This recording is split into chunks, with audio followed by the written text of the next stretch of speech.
Bonsoir à tous. Trop de civils sont tués. Les mots de Catherine Colonna ce dimanche alors qu'elle était en visite en Israël et en Cisjordanie. La ministre française des Affaires étrangères a appelé à une nouvelle trêve immédiate et durable dans la bande de Gaza. Et les détails de cette visite avec Héloïse Mélan. Et la bande de Gaza, elle est toujours sous le feu de l'armée israélienne. Au moins 12 personnes ont été tuées ce dimanche dans la ville de Deir al-Balah. Une mère et sa fille ont par ailleurs été tuées samedi par un soldat israélien dans le complexe abritant l'unique église catholique de la ville de Gaza. L'État hébreu, de son côté, annonce avoir découvert le plus grand tunnel sous Gaza. Et puis, compte tenu de la guerre entre Israël et le Hamas, les territoires palestiniens s'apprêtent à vivre une fête de Noël sans pèlerins. À Bethléem, la ville de naissance de Jésus, toutes les festivités ont été annulées. Nos correspondants Taoufik Majed et Claire Duhamel ont rencontré les chrétiens de la ville. Dans le reste de l'actualité, les bureaux de vote sont désormais fermés au Chili où les autorités proposent de réformer la constitution héritée de l'ère Pinochet.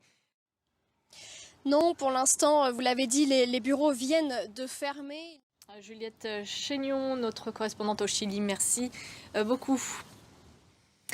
Autre référendum constitutionnel au Tchad, cette fois le scrutin est organisé par la junte au pouvoir avec 2 ans de retard sur ce qu'elle avait promis.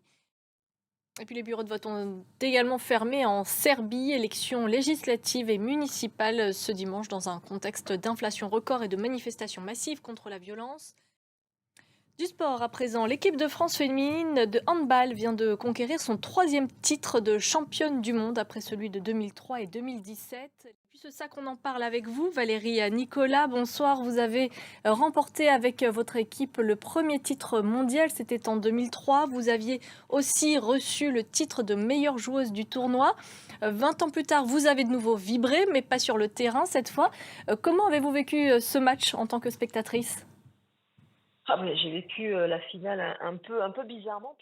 Merci beaucoup Valérie Nicolas de nous avoir consacré ces quelques minutes sur l'antenne de France 24. Pour plus d'informations, vous pouvez consulter notre site internet en français, en anglais, en arabe et en espagnol. C'est la fin de ce journal. Merci à vous de l'avoir suivi. On se retrouve dans un quart d'heure.